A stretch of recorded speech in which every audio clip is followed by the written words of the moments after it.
Hello and welcome into another episode of Locked On Wolves. Today on the show, why Rob Dillingham and Terrence Shannon Jr. can still make a difference, even their limited roles, what the Wolves need from Dillingham and TSJ. Next.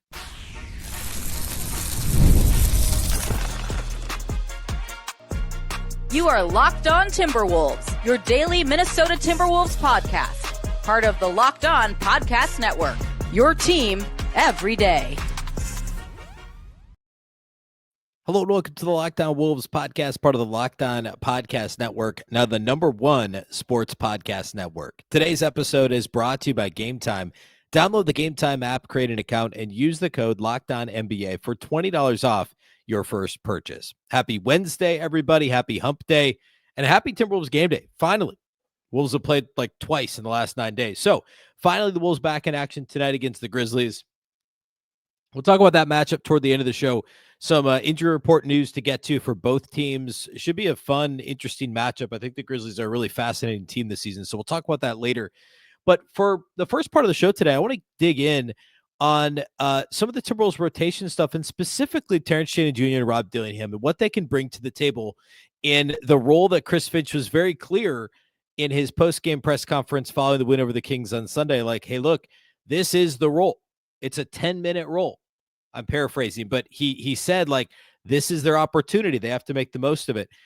I want to talk about, like, what it is that they can provide that the Wolves are lacking. The upside of TSJ and Rob Dillingham, that what they can bring to the table that Minnesota's not getting enough of right now that could really genuinely make a difference. So I want to dig in on that. I want to talk a little trade deadline stuff here in a minute as well. Specifically a Mike Conley kind of, I don't know, rumor-esque note about Mike Conley from John Hollinger at The Athletic. I want to talk a little about what that could look like here. So a lot to get to today. Big thank you off the top for making Locked On Wolves your first listen every single day. Of course, this show is free and available everywhere. Wherever you like to listen to podcasts, you can find Locked On Wolves. You can also watch on the Locked On Sports Minnesota app on both Roku and Amazon Fire TV. All right. So the comments I'm referring to from Chris Finch, if you missed them, it was following the game against the Kings. Finch was asked a question about, I think the question was specific to, like, what can these guys do? And he was like, look, this is the role. This is the plus or minus, 10 minutes plus or minus role that Rob Dillingham and Terrence Shannon Jr., and to a lesser extent, because he's been getting more minutes usually, is Jalen Clark. They need to provide what they can provide in those minutes. And that's the assignment. And I've talked about this in the past. Yes, it's a bit of a catch-22, right? Or I guess not really catch-22. It's more of a chicken or the egg, right? Some guys need to play more to get into a rhythm, but you don't get to play more if you don't play better. Or said a different way, you need to, in order to get into rhythm to play better, you have to play more. But in order to play more, you have to play better with or without that rhythm. It's like in baseball when a guy gets one start a week. How's he ever going to get into a groove at the plate if he's pinch hitting a couple times a week, doesn't play for 3 days in a row, whatever the case might be? If you're getting 4 minutes one night and 12 the next and 7 the next night, and then a couple of DNP CDs, it's tough to get a rhythm. But as of right now, especially over the last couple games with Mike Conley out, and Conley, by the way, is out again Wednesday night against Memphis. Ant missed the last couple games. These guys know they're going to play plus or minus 10 minutes.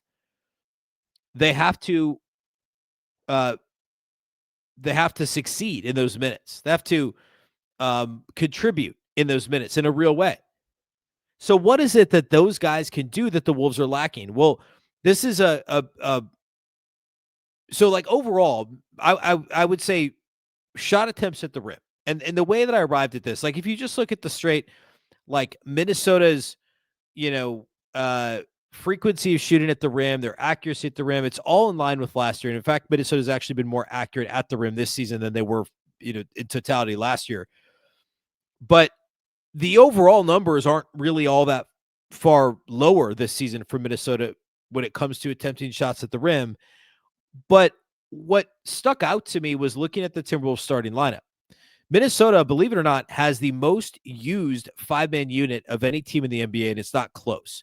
Cleaning the Glass has this, like, you could just look at, all the lineups that have been played at least 100 possessions together. Minnesota's preferred starting lineup with Ant, DiVincenzo, McDaniels, Julius, Randle, Rudy, Gobert has played 514 possessions together, which is 118 more possessions than the next most used lineup in the NBA, which is just nuts. So I was looking at strength and weaknesses of the Timberwolves starters. And the one area that they're like well below the league average is frequency of shots at the rim. Only 28.5% of the starting unit's shot attempts are coming at the rim. That's 35th percentile in the league. And you'd have to get to like the 9th most used lineup in the league to find a team that attempts a unit, I should say, that attempts less shots at the rim. And if you think about it, it makes sense, right? Like DiVincenzo does not shoot the ball at the rim unless it's in the open floor. Jaden McDaniels rarely gets to the rim. He's usually in the 6 to 8 to 10 foot range. Julius Randle's usually in the 12 to 16 foot range. Gobert obviously does only shoot the ball at the rim, but he doesn't actually get to shoot the ball that much. The usage rate, the field goal attempts, all that stuff is down for Rudy Gobert this year. That leaves Anthony Edwards. While Ant is getting to the rim more than he did last year, it's still a lot less than what he did the first 4 years of his career. So it makes sense when you have three guys that basically don't shoot the ball at the rim, and DiVincenzo, McDaniels, and Randle, one guy who just doesn't shoot that much in Gobert, and Ant, who, gets through him a fair amount, but not as much as he did earlier in his career. So it makes a little bit of sense. And also look at the bench. Like Mike Conley will not shoot the ball, basically. Jalen Clark rarely shoots the ball, and it's usually corner threes. So that leaves Reid, who's kind of a threes or at the rim guy, and his rim rate, like he gets to the rim. And that's it. Like it's Ant, it's Naz, and then it's whatever you get from your kind of end of the rotation guys. And I'm kind of leaving Bones Highland out of this because we don't have enough Bones minutes, but he's not getting to the rim a whole lot. He didn't in Denver. He doesn't have a high free throw rate. Bones is more about threes and, transition opportunities. Like in the half court, he's not getting to the rim a whole lot. So that's Terrence Shannon Jr. and that's Rob Dillingham. That's what the Timberwolves need, is those two guys to get to the rim and to score at the rim, to draw fouls. Like right now, TJ Shannon's actually, if you look at the percentage of his shots he's taking within 3 feet of the rim, small sample, he's played like less than 250 minutes, 17 games so far this year, was number 2 on the team next to Rudy Gobert. And that's not close either. And actually, Jalen Clark is next if you take out Leonard Miller, and Bones Highland's after that. But that's a painfully small sample for those guys. Rob Dillingham's middle of the pack. He's below Julius Randle, but he's ahead of Jaden McDaniels. He's ahead of Anthony Edwards. He's ahead of Reid, actually. He's ahead of, obviously, Conley, DiVincenzo, in terms of the percentage of his shots he's attempting at the rim. So if you pull out the guys that don't play much, and I would include Bones Highland in that, I'll take him out because it's Gobert, then it's Shannon. So Shannon's number 2. Then it's Clark. Then it's Julius Randle. And then it's Rob Dillingham. So they're number 2 and number 5. And Clark's in there too. So I guess we could lump him into this conversation. But I just think longer term in the half court with more opportunities, the actual volume of shooting, like Jalen Clark's not going to get anywhere near the volume as TJ Shannon or Rob Dillingham. Those two guys are supposed to score. That's not what Jalen Clark is on the floor to do. He's scoring at the rim when guys leave him wide open floor transition situations, corner crash, offensive rebound opportunities, steals off of inbounds, which he loves to do off of opposing team inbounds to the backcourt. But the point being, Minnesota's lacking in guys who can be explosive and get to the rim and wreak havoc in that way. And that's something TJ Shannon and Rob Dillingham can do. Those guys are really good at that. Now, Shannon's not shooting. Neither one of them is actually shooting the ball at the rim very well right now, which is a huge part of the problem. That's why the opportunities are drying up, because they're not succeeding.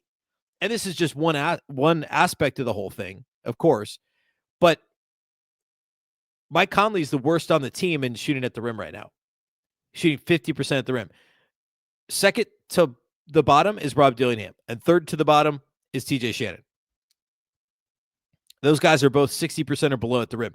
That's not good. That's not a good number. Now, I have confidence TJ Shannon's number will go up because the physicality he plays with, he can play through contact, the speed he plays at. I have less concerns about that. Dillingham has the capacity, the ability to score at the rim, but because of his slight build, the decision-making is not on point right now, and he doesn't really finish through contact. I feel less confident about that. But the point I'm making is that's how those guys make the most of those 10-minute stints. The Wolves regular rotation guys this side of Anthony Edwards are not getting to the rim and scoring there.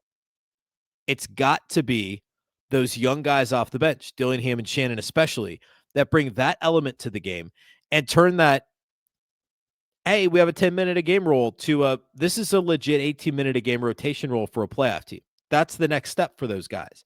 And if one or both of them can prove to be a regular contributor when it comes to scoring in the half court, and the quickest path to that is getting to the cup, drawing a foul, making a layup, getting a dunk, whatever it is, that's a way for them to become regular rotation players moving forward as the rest of the regular backcourt gets healthy. That's an element that we know. None of the other guys are doing that. Like DiVincenzo and Conley are not getting to the rim. So the Wolves need that from Shannon, and they need it from Dillingham.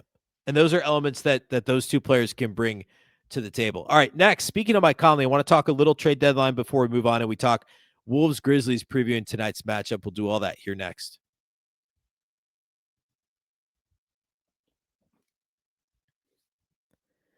Today's episode of Locked On Wolves is brought to us by our friends at SKIMS.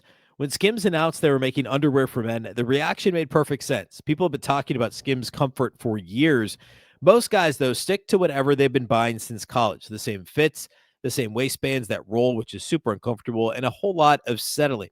SKIMS Men's changes that. One upgrade, and it's obvious what everyone has been talking about. Once I tried SKIMS underwear, I understood the hype immediately. SKIMS was kind enough to send a couple pairs, but actually a few pairs my way. I picked the 5-inch stretch boxer brief. I'm a longer inseam type of guy. I like the boxer briefs. I like the material. They're designed to feel good, fit right, and actually stay put. Don't worry about slipping, sagging, adjusting. They're just genuinely great underwear that make you feel confident and comfortable. They don't ride up. They don't lose their shape. They don't feel like you're wearing workout underwear, but they have that kind of wicking fabric that is extremely comfortable, whether you're working, traveling, working out, or just hanging out at home. These underwear will feel better than anything that you've used before. Shop SKIMS Men's now at skims.com.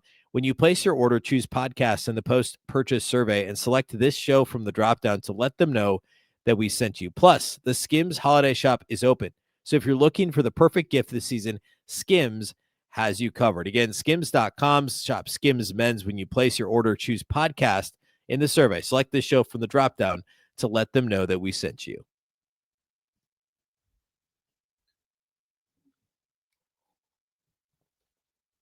Big thank you off the top, or a reminder, I guess, a big thank you again for making Locked On Wolves your first listen of the day. And of course, for making Locked On the #1 sports podcast network. We could not do that without each and every one of you that make us your first listen. It is genuinely greatly appreciated. You already live your team every day. Now you can take it up a level and go ad-free. Join the Everydayer Club and get Locked On Wolves with no interruptions, members-only Discord access, and more, all for just $5 a month or $50 a year. You can go to lockedonwolves.supercast.com or check the link in the show notes to learn more. Stay tuned toward the end of the show. We'll talk about a way to get your first month free. But again, if you want to sign up now, you can head to lockedonwolves.supercast.com. All right. So moving along here, I want to talk a little bit about the upcoming, I say upcoming trade deadline. We're still a couple months out. Unofficially, we talked about this a little on yesterday's show. The trade season started on Monday, December 15th, because the majority of players signed in the offseason are eligible to be traded on December 15th. There are exceptions. Of course, Randle, Naz Reid, for instance, can't be traded until January 15th because of when he signed his extension. Not that the Wolves are shopping Naz, which they're not. But the majority of players are eligible to be traded. So between now and early February, this is what we're going to be hearing. And the closer we get, the more players will become available. We've talked on the show last Friday. We talked about the Kobe White possibility. My quick take on that is I don't think the Wolves are going to be chomping at the bit to trade Dante DiVincenzo and a pick swap and whatever else to acquire Kobe White, who could just walk as a free agent if he wanted to in the offseason. That said, I think the Wolves would entertain Mike Conley, Rob Dillingham, and a pick or a second round pick. But could the Bulls do better? Probably. I'm not saying that's all that Coby White's worth, but I am saying I like if I'm the Wolves, I would do that deal, but I wouldn't go any further. Like I'm not trading that 2028 pick swap, which is the only first round pick asset Minnesota could trade.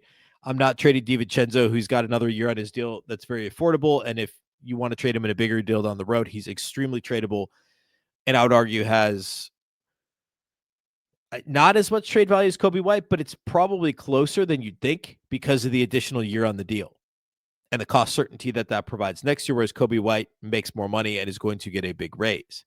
I think it's close. DiVincenzo fits every team. Coby White doesn't because of their playing styles. Now, would Coby White make the Wolves better? Yes. And I talked about that again last Friday's show. So that's one angle here. Another thing that I think is pretty interesting is this John Hollinger article that came out. Let's see, what day did that come out on? The Hollinger article was published it was just yesterday, so on Tuesday. And he goes through the NBA all deadline teams. So like all the big names, guys that could or maybe should or will or won't potentially whatever get traded. And one of the names he mentions I thought was interesting. Now, we know John Hollinger likes Mike Conley. He had him in Memphis when he was in their front office for a long time. But he mentions Mike Conley. And I'll just read what he says here. He says, the Wolves seem to be looking at various ways to upgrade a thin wing rotation. Well, it seems more likely they stand pat. They only have a couple of ways to go if they want to make a move of any significance. The Wolves could take bigger, more ambitious swings that would involve the contracts of either Dante DiVincenzo, Naz Reid, or both. Failing that, however, they may settle for smaller moves that would hinge on Conley's expiring $10.7 million salary being part of the swap, especially with Bones Highland's recent play solidifying the backcourt depth situation. Minnesota has no draft picks to trade as a sweetener, but could use rookie center Jean Beringer as bait and return a player who makes $15 million or less. All right, a couple of things to unpack here. First, he mentions DiVincenzo, who obviously is like the most tradable contract the Wolves have. I've already said I doubt that happens. He mentions Naz Reid, who can't be traded. He doesn't say this, but he cannot be traded until mid-January because of when he signed his extension with Minnesota. So January 15th is when they could trade Naz. I'd be surprised if they did. He also mentions Jean Beringer. Now, I don't think Jean Beringer is about to get dealt. Minnesota obviously sees him as some sort of a successor to Rudy Gobert in a couple of seasons. The way the coaching staff raves about Beringer, I would be shocked if they traded him, this side of a Giannis deal, right? Which is I think extremely unlikely. Of course, I've said that a couple times on the show before. Like I don't think a Giannis trade is happening. Or I should say, a Minnesota trade for Giannis is highly unlikely to happen, I think is a fair way to say it. I really don't think Minnesota's about to trade. Short of a Giannis trade, Beringer is not going to get moved. I really would be absolutely shocked. I think some of the other guys that were mentioned here, like obviously Beringer has more trade value than, say, Rob Dillingham or TJ Shannon, but those guys still have some trade value. Like there's teams that would take those guys. They have trade value for sure. So those guys are much more likely to be moved. And I think it's important to look at, so the point that Hollinger is making is Conley plus one of these other guys, and he only mentions Beringer, and then the possibility of DiVincenzo or Reid. But I would throw Shannon and Dillingham into that same bucket. So if you're talking Conley plus one of these more mid-sized deals, smaller deals, Dillingham's is larger actually, or you go Beringer, or you go Shannon. And again, I'm not saying I would just do this for anybody, but that gets you to like that plus or minus $15 million threshold that Hollinger mentions. And you go down the list of guys available, or guys, I should say, on other rosters that make $15 million or less. And there aren't that many names that stick out as like, oh, that guy would make the Wolves a lot better. Like, I mean, going on down the list, like Denny Avdia is obviously worth a lot more than what he's making at this point. PJ Washington, I don't think substantially helps Minnesota. They're not about to get Steven Adams from Houston. So you keep going down the list. Point guards, like, of course not, like Dame is making $14 million. He's hurt. Portland, like that's not it. Dennis Schroeder, would be valuable for Minnesota in a sense. I don't think he fits what the Wolves typically look for in a guard, as far as like a high usage, smaller guard could be beneficial, but I don't quite see that happening. Maybe we revisit that name down the road. Several other guys that I don't think make the Wolves any better. Guys that are worth more than their contract: Herb Jones, Austin Reeves. Like, they're not gettable. Like, guys that there's no chance of getting. I mean, you keep going down. Like Kobe White's, of course, a little under 13 million. Just no like names in the 10 to 15 million dollar range that really stick out, that are realistic. I actually, Schroeder would be up there in terms of names to talk about. Corey Kispert would be interesting. I don't think Obi Toppin really solves anything for what he is. Like, names of guys that I like, that I think in a vacuum are helpful players, but not realistic to be acquired in a trade like this. So that's something we'll dig in on a bit as we get a little bit closer. I think it's too early to like really identify some of these guys as like, this is who they should go after on December 17th. But that's the path, right? It's Conley plus one of Shannon, Dillingham, Barrage. Maybe it's a second round pick. Maybe it's a pick swap in 28 if it's a bigger deal. That's the pathway for somebody in the $10 to $15 million per year range. I'd be shocked if DiVincenzo or Naz Reid was traded. I would be shocked at this point if Julius Randle was traded. I know I did a show a couple weeks ago on, do you sell high on Julius Randle? I think that's a real question. It's something you have to consider, but it would have to be a massive deal. And I've already said I don't, any of the chatter around Giannis, like I've always been hey, if you can get a top 10 player, you do it, because who's not that type of it? Like, who doesn't believe that? But I don't know that I believe it in this case, right? Because it really depends. Like, if you're trading everything that's not nailed down, and by that I mean everything not named Anthony Edwards, you're willing to trade. Like, I don't know. I think I'd be pretty loath to move on from Jaden McDaniels at this point, unless you're convinced this helps you get past OKC now. That's a topic for another day, but a lot to consider there. I want to close today by talking Wolves Grizzlies. We haven't seen Memphis yet this year, so we'll dig in on that matchup here next.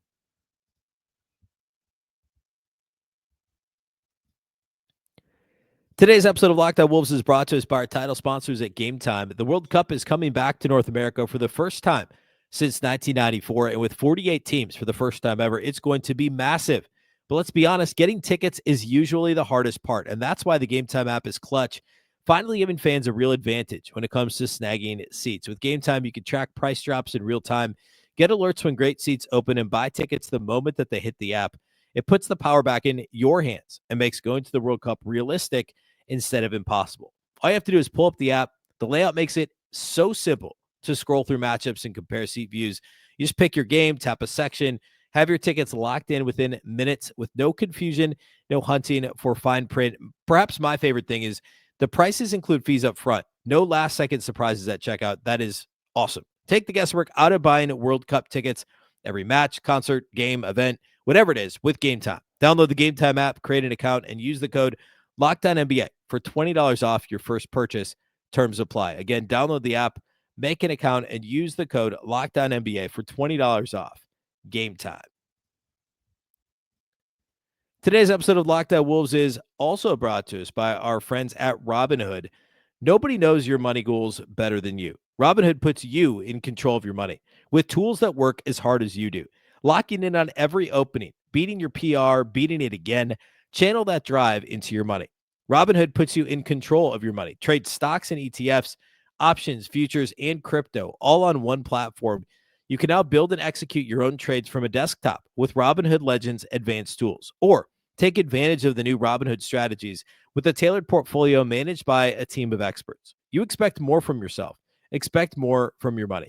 Get started today at Robinhood.com/yourmoney. Again, that's Robinhood.com/yourmoney. Your money, your move.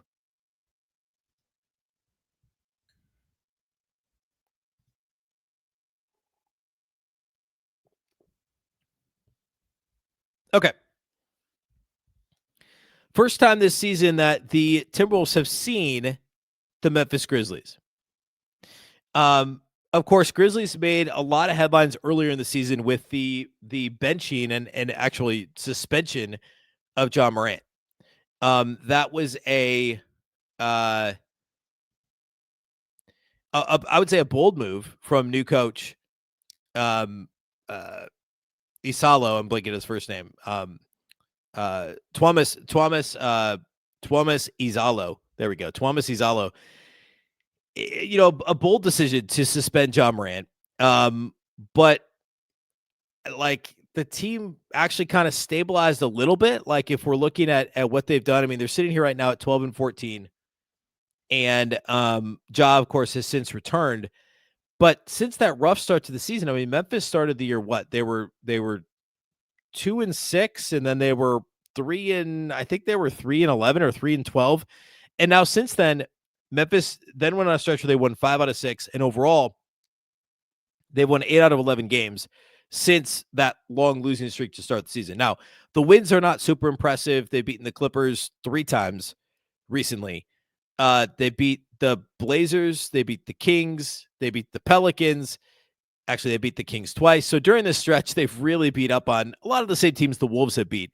They beat the Mavs once, which is a little bit more impressive.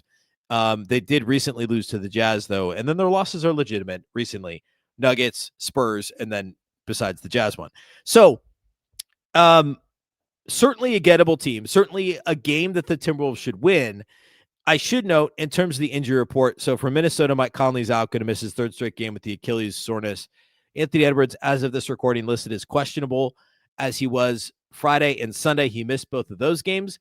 But at this point, Ant hasn't played since last Monday. So we're talking like nearly 9 days in between games for Ant. Feels like he probably suits up for this one at Target Center. I'm just completely guessing, speculating, but at the moment he's listed as questionable. For the Grizzlies, they've got a bunch of guys out, like guys that have been out for a while. Scottie Pippen Jr. has been out basically the whole season. John Conchar recently went out and is out for several weeks. Ty Jerome has not played yet. Zach Edey is still out. Brandon Clark has not played yet this season. He's actually listed as questionable. There's a chance he makes his season debut against the Wolves on Wednesday. He's always killed Minnesota. Always been a guy that I've kind of been jealous that the Grizzlies have, that I've thought could fit well in Minnesota at various times in the past. Cam Spencer also out due to personal reasons. He's been a bit of a revelation. He's certainly been one of their better players here of late. And just like has been on a heater from deep. He's over 50% on the season, 12 points a game, but again, playing better lately. So no Cam Spencer. And of course, as mentioned, no Edey, no Jerome, no Conchar, no Pippen, possibly no Clark. It's Ja, it's Jaren Jackson Jr., and that's all the firepower. Like, that's where it's all coming from. They're the top 2 scorers anyway for this team, but you're not, not having to worry about Cam Spencer or any of the other guys I mentioned that matters. This team overall is solid in a lot of areas. They're a better defensive team than they are offensive to this point in the season. I'm going to pull the cleaning the glass numbers because I like those more than the Basketball Reference ones. But sitting here right now, Memphis is the 13th ranked defense across the league. They're 23rd on offense. They do a lot of things well. Defensively, they're an awesome defensive rebounding team. They're 3rd in opponent offensive rebound rates. They're not allowing a lot of second chance opportunities, and they're number 1 in opponent free throw rate, meaning they're the best in the league at defending without fouling. And it's not simply like, because sometimes not fouling is a bad thing because it's showing a lack of effort, whatever, but they're 13th in defense.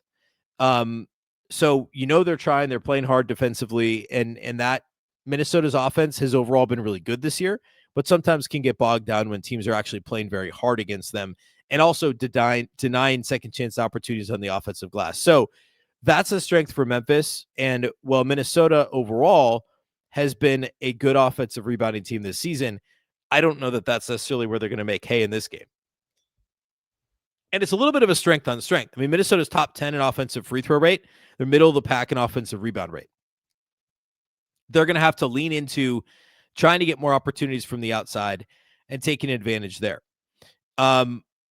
Memphis, in terms of opponent three-point shooting, is is only 22nd. So they're allowing opponents to shoot. They actually allow opponents to shoot a lot of threes and make a lot of threes. But they're, again, good at defending without fouling, and they don't give second chance opportunities. So if Minnesota can generate quality looks from outside the arc and actually make their shots from the perimeter, which is a big if here lately, Minnesota overall is a good three-point shooting team. They're still fourth in the league, but have struggled more here of late. If they knock down their open threes, they'll win this game. But if they're missing, if they're clanking, if they're shooting 26% from three-point range in this game, they're not going to get offensive rebounds.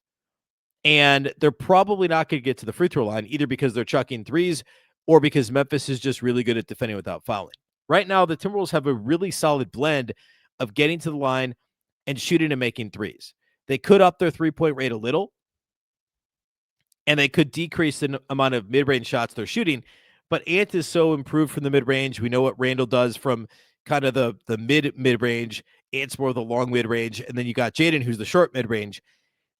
It's weird because it's a Chris Finch team still, but like Minnesota's so good in those areas, you don't want to tell them to stop taking them. But if they could just redistribute a little bit towards having a few more threes because they shoot them so well, and obviously they're doing a good job of getting to the line. But as we talked about earlier in the show, having some guys with some juice and some oomph that can put pressure on the rim, which doesn't always happen. So whether that's Shannon or Dillingham, I actually think this Memphis matchup is a pretty intriguing one for Terrence Shannon, possibly an opportunity for him to kind of accelerate his season here. Memphis plays pretty fast, and I'm not suggesting the Wolves try and play faster, but if they find themselves in something of a track meet, TJ Shannon is going to be vital to this team finding any level of success in anything resembling a track meet. So I think Shannon and Dillingham could play big roles in this game, and fast break opportunities is another thing to look out for in this one. So, make your open threes, put pressure on the rim where you can, and maybe that's in transition. And then on the other end of the floor, Memphis is kind of middle of the pack across the board in almost everything. And there's really been two Memphises. There's the John Morant Memphis and the one without him. So like obviously we know Jaren Jackson Jr. can do some damage in the paint. No, Edey means a lot less offensive rebounds for this team. It's Jock Landale. He's kind of like the guy that's going to get offensive boards at this point. So I think just play solid defense, protect the paint, rebound well. They're right in the same range as Minnesota as far as offensive rebounding. Contest threes. If they play solid and make open threes, Minnesota should win this game. So looking forward to this one here tonight, Wolves Grizzlies. There will be a postcast live on this YouTube and audio feed, the YouTube channel and audio feed with Luke and Jack. They'll be back after a little bit of a hiatus here. So tune into that, and I'll be back tomorrow with the postgame pod.